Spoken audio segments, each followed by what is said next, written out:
Hi viewers, welcome to our channel. ప్రస్తుతం మనతో పాటు ప్రజా హక్కుల నేత ప్రొఫెసర్ హరగోపాల్ గారు ఉన్నారు. వారితో ఒకసారి మాట్లాడదాం. సార్ నమస్కారం. సార్ మనం భారత్ పాకిస్తాన్ మధ్య కొన్ని రోజుల నుంచి కూడా ఎటువంటి పరిస్థితులు ఉన్నాయో మనం చూస్తాం. అంటే పహల్గామ్ ఉగ్రదాడి తర్వాత ఒక యుద్ధ వాతావరణం అయితే నెలకొంది. యుద్ధం జరుగుతుందేమో అని కూడా చాలా మంది ఎక్స్పెక్ట్ చేస్తారు. సో ఆ లెవెల్లో దేశం మొత్తం కూడా నమ్మింది. కానీ సడన్ గా రెండు దేశాల మధ్య సీజ్ ఫైర్ అమలు కావడం, కాల్పుల విరమణకు భారత్ కూడా యాక్సెప్ట్ చేయడం, దీనికి మళ్ళీ మొదట ట్రంప్ అంటే ట్వీట్ చేశారు, మేమే మధ్యవర్తిత్వం వహించాం, ఇద్దరిని కూడా మాట్లాడి ఈ కాల్పుల విరమణకు యాక్సెప్ట్ చేయించామని చెప్పేసి కూడా చెప్పారు. అసలు ఏం జరిగింది అంటే యుద్ధం జరుగుతుంది అనుకున్న నేపథ్యంలో ఇలా కాల్పుల విరమణ జరగడం, సో ఇది ఏ రకంగా చూడొచ్చు? ఇది మంచిదే అంటారా? మీరేం చెప్తారు సార్?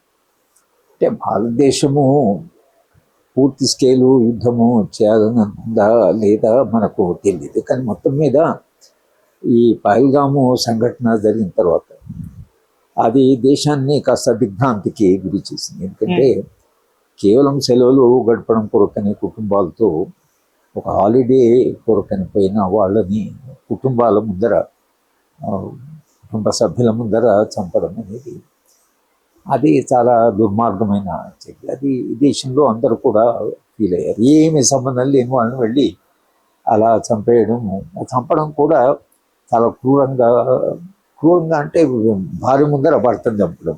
అవును, అది పిల్లలు దగ్గర తండ్రులను చంపడం.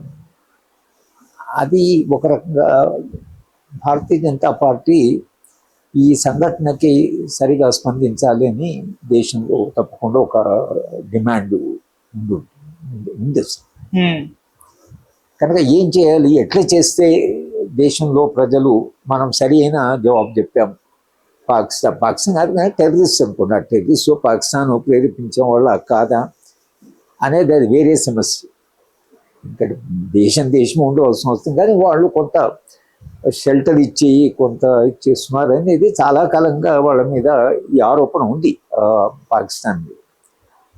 సరే, ఇది ఒక సంఘటన జరిగింది కాబట్టి భారతీయ జనతా పార్టీకి పాకిస్తాన్ విషయంలో ఈ ఒక్క విషయంలో కాదు, వాళ్ళకి మొదటి నుంచి కూడా మతపరంగా కానీ వేరే వాళ్ళ విశ్వాస పరంగా కానీ పాకిస్తాన్ మీద చాలా ఆగ్రహంగా ఉంది. భారతీయ జనతా పార్టీ రాష్ట్రీయ స్వయం సేవక సంఘ్ అది ముస్లిం దేశము కావడం కూడా, దేశం పార్టీషను జరగడం, వాళ్ళు పాలించినప్పుడు దేశాన్ని చాలా ముస్లిం పాలనలో దేశం చాలా, ఇవంతా ఒక చారిత్రకమైన అవగాహన ఉంది. పాకిస్తాన్ వాళ్ళు ఎప్పుడూ ఒక శత్రు దేశంగానే పరిగణించారు.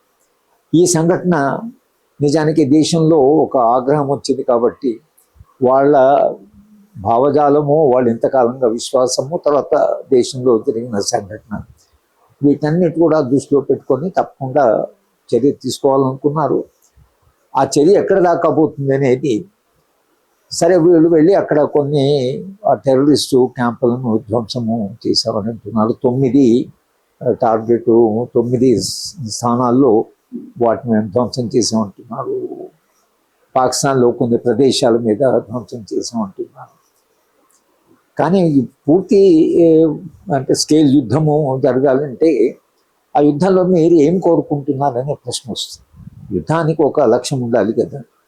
యుద్ధం చేసి ఏం చేస్తారు అంటే, యుద్ధము చేస్తున్నప్పుడు సరే, ఇప్పుడు పాకిస్తాన్ ఆక్యుపైడ్ కాశ్మీర్ ఉందనుకోండి, కొందరు అన్నాడు ఇలా అవకాశం వచ్చింది కాబట్టి దాన్ని, అదేమంత సులభమైనటువంటి కదా, అది అంతర్జాతీయమైనటువంటి సమస్య. కనుక వీళ్ళు తప్పకుండా ప్రతీకారం తీసుకుందాం అనుకున్నారు, ప్రతీకారం తీసుకున్నాడు. అయితే ఇంకా ఏం చేద్దాం అనుకున్నారు, ఇంకా ఏం చేస్తే దేశంలో ఇప్పుడు ఇందిరాగాంధీకి ఎట్లయితే ఒక పేరు వచ్చిందో 1971 అట్లా మోడీ గారు ఇప్పుడు యుద్ధంలో ఆయన ఒక ప్రధానమంత్రి, దేశం అక్కడేమో బంగ్లాదేశ్ కాబట్టి బంగ్లాదేశ్ సెపరేట్ చేశారు కాబట్టి ఒక లక్ష్యం ఉంది. ఇక్కడ ఏం లక్ష్యంతో యుద్ధం చేయాలి అనే ప్రశ్న వస్తుంది. ఆ టెర్రరిస్ట్ను, తీవ్రవాదులను చంపాలి, తీవ్రవాదులను చర్య తీసుకోవాలనేది ఆ చర్య ప్రతీకారం తీసుకున్న వరకు వచ్చింది. సరే, ఈ సందర్భంలో ఈ ట్రంప్ అనేవాడు అతని రాజకీయాలు కానీ అతను మాట్లాడే పద్ధతి కానీ అందరినీ ఆశ్చర్యపరుస్తుంది. ప్రపంచమే ఆశ్చర్యపోతుంది. అసలు ఏంటి అది, అత్యంత బలమైన దేశం యొక్క అధ్యక్షుడు. ఇది నార్మల్గా ఇటువంటి యుద్ధాలు జరిగినప్పుడు అమెరికా జోక్యం చేసుకుంటారు, చాలా చోట్ల వాళ్ళు జోక్యం చేసుకుంటారు. కానీ వాళ్ళు చాలా చాకచక్యంగా జోక్యం చేసుకుంటారు. హిందూ ప్రాంతాలకి ఒక మెసేజ్ పంపించి యుద్ధాన్ని తగ్గిస్తారు, కానీ చెప్పుకోరు మేము యుద్ధంలో మేము చేసాం, మేము చెప్తే అది అయిపోయింది అనేది. అటు చెప్పడం అది టాక్టికల్ కూడా కాదు, అటు దేశానికి కానీ ప్రెసిడెంట్ కానీ మంచి అది సరైన పద్ధతి కాదు. కానీ ఆయన అలా ఉన్నాడు, ఇప్పుడు మనం ఏం చేయలేము. అమెరికా నిజానికి చాలా అంటే పక్కడబందీగా చాకచక్యంగా చేసే విషయాల్ని ఆయన బహిర్గతంగా చెప్తున్నారు. కనుక నేను ఇంటర్ఫియర్ అయ్యాను, యుద్ధం ఆగిపోయింది. యుద్ధం ఆగిపోవడానికి వేరే కారణాలు ఉండవచ్చు, కానీ నేనే చెప్తే ఆగిపోయింది. ఒక రకంగా అది పాసిబుల్. ఆయన చెప్పితే యుద్ధం ఆగిపోవడం అనేది అది, ఎందుకంటే అది అమెరికా చాలా బలమైన దేశం కనుక, చాలా బలమైన దేశం కాబట్టి అది తప్పకుండా వాళ్ళు జోక్యం చేసుకునే కెపాసిటీ వాళ్ళకు ఉంది. కానీ మన దేశానికి చాలా ఇబ్బంది అయిపోయిందంటే, అమెరికా చెప్తే మనం యుద్ధాన్ని ఆపడం ఏంటి, అసలు వాళ్ళు ఎవరు అసలు చెప్పడానికి, ఇదేమిటి వేరే దేశం జోక్యం ఏమిటని ఒక విమర్శ సమాజంలో వచ్చింది. ఆ విమర్శ వచ్చింది కాబట్టి ఇప్పుడు ఈ దేశము ప్రధానమంత్రి వీళ్ళంతా చాలా ఎంబరాస్ అయిపోయారు. ఏంటి అసలు ఇట్లా ఆయన చెప్పడం ఏంటి, అసలు లేదు మేము ఆయన చెప్తే కాదు అని వీళ్ళు దాన్ని తిరస్కరిస్తూ వచ్చారు. తిరస్కరించుకొని మళ్ళీ మళ్ళీ చెప్తున్నాడు, రుద్రబాబు నువ్వు చాలా అసలు నువ్వు చెప్తే కాదు మేము అని. అందుకని భారతదేశం ఏంటంటే ప్రతిపక్ష పార్టీలు ప్రజాభిప్రాయం కూడా ఏంటి ఎవడో చెప్తే మనం పని చేయడం కానీ చేయకపోవడం కానీ, మనకు స్వతంత్ర దేశంగా మనం నిర్ణయాలు తీసుకోవాలి, కానీ అమెరికా చెప్పడం ఏమిటి అనేది ఆ చర్చ అక్కడ ఆగింది. కనుక ఇవాళ వివాదం ఏమిటి దేశంలో, మన దేశం సార్వభౌమ దేశం. యుద్ధం చేస్తామా చెయ్యమా, యుద్ధం ఆపుతామా యుద్ధం కొనసాగిస్తామా అనేది అది మన చేతిలో ఉండాలి ఏ సార్వభౌమ దేశానికి. పాకిస్తాన్ అంత ఎంబరాస్ కావడం లేదు. పాకిస్తాన్ మేము జోక్యం చేసుకుంటే యుద్ధం ఆగిందని వాళ్ళంతా ఇది కావడం లేదు. కానీ మన దేశం మాత్రము, ముఖ్యంగా మన ప్రధానమంత్రికి ఒక ఇమేజు, తర్వాత సర్వ సత్తా కలిగిన మనిషి, తర్వాత ఒక బలమైనటువంటి ప్రధానమంత్రి, ఇవన్నీ ప్రొజెక్షన్ జరిగినాయి. కాబట్టి ఏదో అమెరికా యుద్ధం ఆపంటే ఆపిందోనంటే నరేంద్ర మోడీ గారి image, Bharatiya Janata party image, ఆ ఎంబరాస్మెంట్ ఏదైతుందో అది ఇవాళ మన దేశంలో జరుగుతున్నది. అంటే దీంట్లో పూర్తి సత్యం లేదని కాదు, తర్వాత పూర్తి సత్యం ఉందని కూడా కాదు. ట్రంప్ లాంటి వాడు ఫోన్ చేసి ఉంటాడు, ఎందుకంటే చేయకుండానే చేసి ఉంటాడు, ఇద్దరికి చేసి ఉంటాడు. కానీ యుద్ధం ఆపడానికి ఆయన చేసినందుకనే కాకుండా, యుద్ధము ఎందుకొరకు చేస్తున్నామంటే ప్రతీకారం తీసుకోవాలి. అక్కడ 9 టెర్రరిస్టు ఉన్నాయి ట్రైనింగ్ సెంటర్స్, వాటిని ధ్వంసం చేయడమే, వాటిని ధ్వంసం చేసామన్నారు. చేసినాక ఇంకేం చేస్తారు అనే ప్రశ్న కూడా వీళ్ళకుంది. కనుక తప్పకుండా యుద్ధము అక్కడ ఆగకుండా ఇంకా ముందుకు పోవాలంటే దాని లక్ష్యం వేరే ఉండాలి.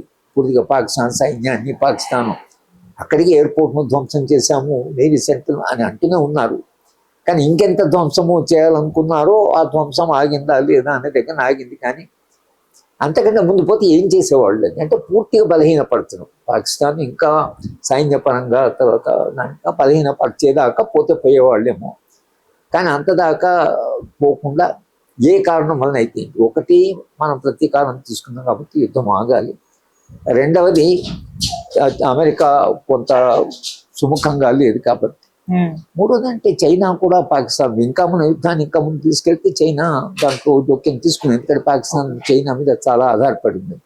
చైనా మీద ఆధారపడి చైనా జోక్యం చేత యుద్ధం ఆగితే అది ట్రంప్ లాంటి వాడికి చైనా యొక్క బలం పెరిగినట్టు. కాబట్టి ఆ కారణం వల్ల కూడా ఆయన జోక్యం చేసుకోవచ్చు. కానీ మొత్తంగా జరగడం ఏంటంటే యుద్ధం అయితే ఆగింది, అంతవరకునే ప్రాణ నష్టము. తర్వాత ఇంకొకటి ఆర్థిక వ్యవస్థ కూడా చాలా దెబ్బతింటుంది. ఇప్పుడు ఆల్రెడీ లెక్కలు చెప్పడం, మన రేట్ ఆఫ్ గ్రోత్ కానీ, దేశంలో ఉండేటువంటి ఉత్పత్తి కానీ, లేకపోతే రా మెటీరియల్ ఇంపోర్ట్ కానీ, ఇవన్నీ కూడా కనుక కార్పొరేట్ ప్రపంచానికి యుద్ధ వాతావరణం కావాలి, కానీ యాక్చువల్ యుద్ధం వద్దు. కార్పొరేట్ కు ఇటువంటి ఒక వాతావరణం కావాలి.